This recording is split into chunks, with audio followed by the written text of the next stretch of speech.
Hello and welcome back once again to movie reviews. So, as I said, I'm going to start getting back into doing these a lot more.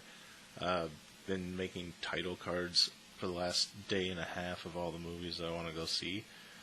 So hopefully I get to use all those title cards, otherwise I wasted a bunch of time for nothing. So, today I went and saw Crimson Peak. Again, I know it's been out for a while, but something I wanted to see, so I finally got around to going and seeing it since it's still playing.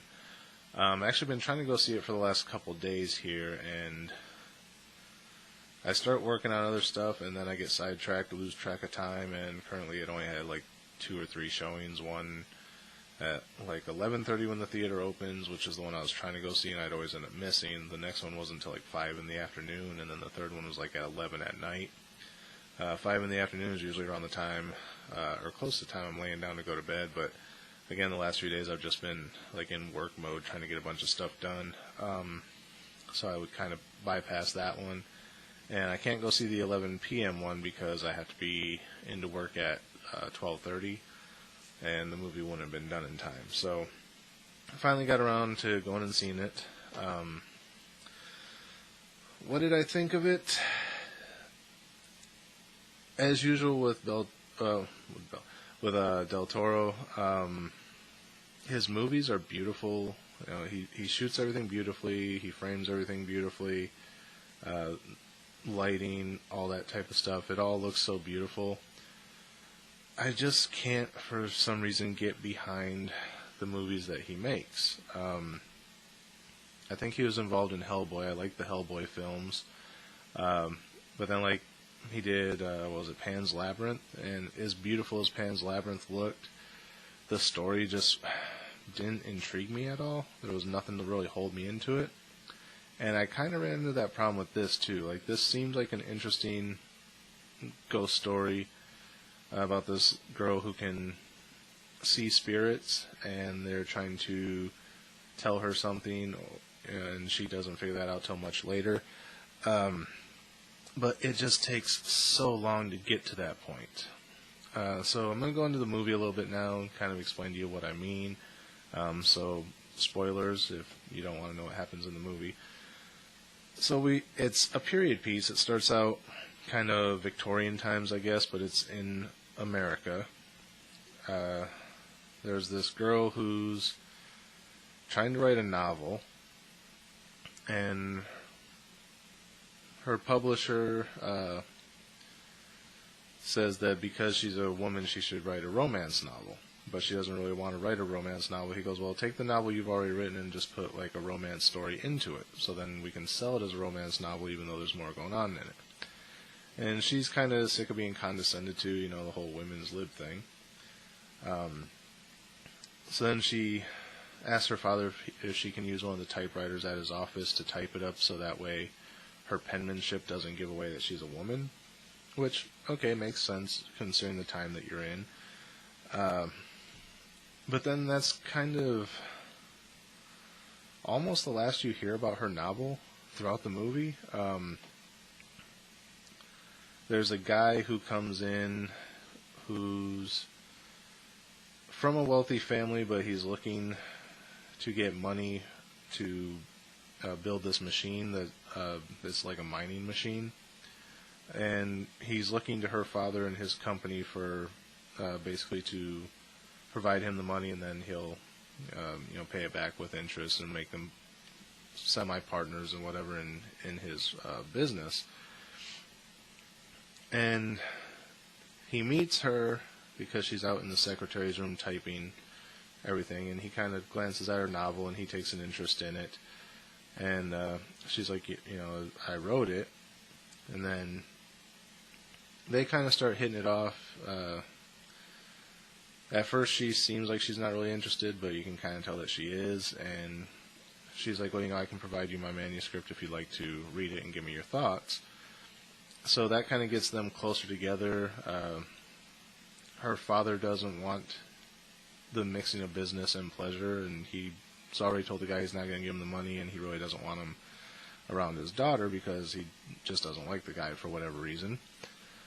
So the father kind of bribes him to go away, which he's going to, But then her father dies. Spoilers. Won't say how he dies, but he dies. And so he comes back and he's like, well, since you have nothing left, be with me or whatever. So she agrees, and like I said, that's kind of the end of her whole novel thing. It's mentioned like one more time at the end of the movie, but plays no other part throughout this entire movie. So she ends up marrying this guy, who she's only known for like a month, if that. And she moves back to wherever he's from, I don't remember. And she's living in this house that's in such horrible disrepair. Like, you can tell it was probably a nice place when the money was there, but when the money dried up, and then like years and years and years of wear have finally just started tearing the house apart. Like the main entry hall, you like walk in through the door, and then you got that grand entry hall where there's like the stairwells and everything. There's a big hole in the ceiling. And like snow and rain just fall right into the main hall. It's like, really? Obviously you're looking for money from these investors, but at the same time, you should be able to come up with something to at least fix the damn roof. But the whole house is kind of dilapidated like that. And then he has a sister who also lives there. And just getting to the point where they get married and move back to his house is probably a good hour of this movie. And this movie was a little over 2 hours. So like the entire first hour was just this guy trying to get this girl to marry him. And like the pacing on it was so bad. The story, they could have done it a lot neater. There wasn't really anything to draw me into, yeah, these two really like each other. It was just kind of like, oh, hey, you want to go out with me? And she's like, not really. And then he's like, oh, well, your father died, so you want to get married? Okay. And it's, yeah. Honestly, Twilight was probably a better love story than that. Yeah, so she's living in the house with him and his sister. And it's revealed early in the movie that she saw a ghost once, and it was her mother's ghost. And then she saw it again shortly before her father died. And then as she moves into this house, she starts seeing all these other ghosts. And at first she's scared of them, and then like as it progresses, she realizes they're trying to tell me something, because she realizes that the sister's keeping some type of secret.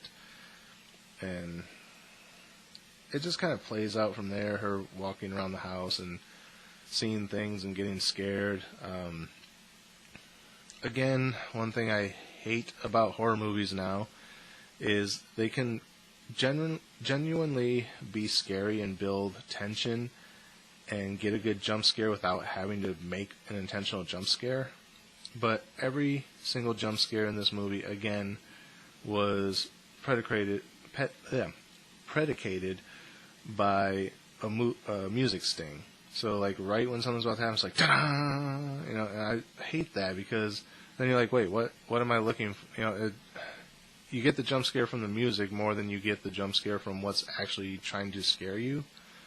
An example in this movie, there's a dog in the house when she moves to live with this guy, and she hears this inside of a closet, like a scratching inside the closet. And she goes, well, how did you get in there? So she opens it up to let him out, and then she hears a bark, and she looks, and he's down the hall. And they only have the one dog.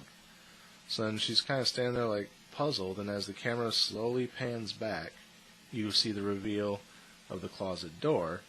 And before you can fully see what's in the closet door, it's ta-da! And it's like, what? And then as it pans back just a little bit more and reveals there's a ghost inside the closet. Spoilers. Honestly, had it just started slowly panning back and not done that music sting and just revealed the ghost standing in the closet looking out, or, it would have been a lot more like, oh God, where, I didn't see that, where did that come from type of thing. But no, it's like before you even see that the ghost is standing there, it's ta-da! Music stings to anticipate a jump scare are just so poorly done. I cannot stand that. So, anyway, everything's going on, and she finally realizes that these ghosts aren't trying to hurt her, they're trying to warn her or tell her about something. but they are kind of vicious and maniacal about the way they do it. Like, even when she sees one and she's like, what is it that you're trying to tell me? It kind of like turns and gives her this evil glare and like hisses at her. And even though she's talking to it like, I understand that, you want to tell me something. And it's still like pissed off like it's going to try and kill her, even though it's trying to get a message to her, which doesn't make any sense. Once they kind of realize, oh, she understands, mellow out. So basically, after 2 hours of her stumbling around this house and being scared of these ghosts, she finally realizes something, and she starts to confront him and the sister about it, and that leads into this whole thing.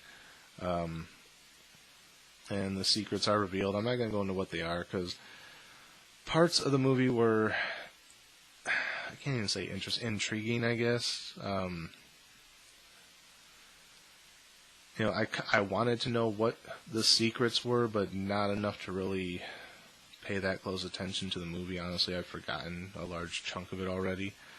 But it ends up playing out where there's a fight, and of course, since she's our main character,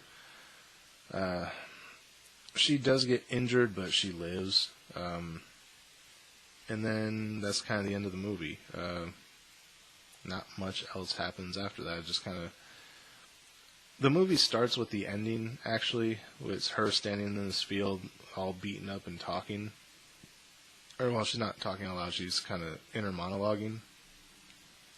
So as you get to this point where she's all beaten up, you're like, okay, here comes the end of the movie, because it's where we started.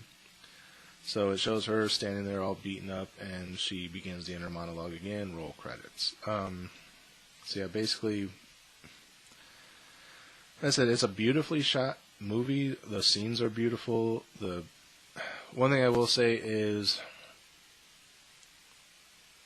Del Toro's practical effect use in making things scary, I like a lot. He does use some CG for this, but it's basically like a floating effect. Like, the ghosts have this little, like, wispy smoke kind of coming off of them, so obviously that's CG, but, like, everything else you can tell is, like, makeup or, practical effects. And it looks beautiful. It could be seriously scary if it wasn't for him telegraphing everything. And it's like, it's coming before the reveal, so then when it's there, you're like, oh, wow, that looks cool, but it didn't really scare me. So yeah, he uses minimal CG. He uses a lot of practical effects. He still uses sets, lights everything.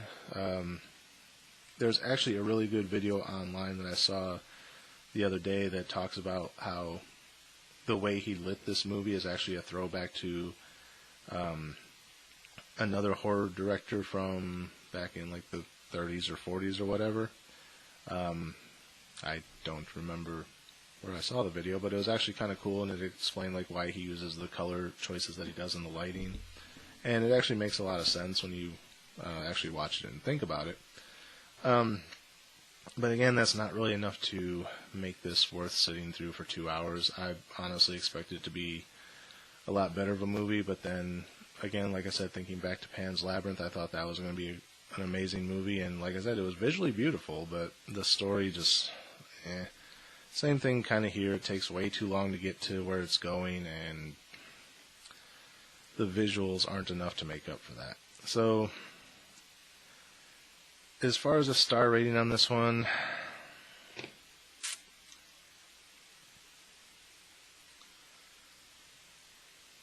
I almost want to do just a 3 because it's kind of middle of the road, but like I said, the pacing was horrible, and the telegraphing of jump scares, I'm going to have to give it like a 2.5 on this one. Yeah, so that's my review of Crimson Peak. Not much else to say about it other than that. So that's it for today. Remember to like, comment, rate, subscribe, whatever you can do. And I'll be back tomorrow with another movie review, hopefully. Gonna try and see one movie every couple days throughout the rest of the month and get these up. Actually, I got a day off coming up, so I might do like a multi-movie day, go across town to the other theater and knock out like 4 of them in a row. So we'll see. So that's it for today, and as always, thanks for watching, and until next time, we'll see you at the movies.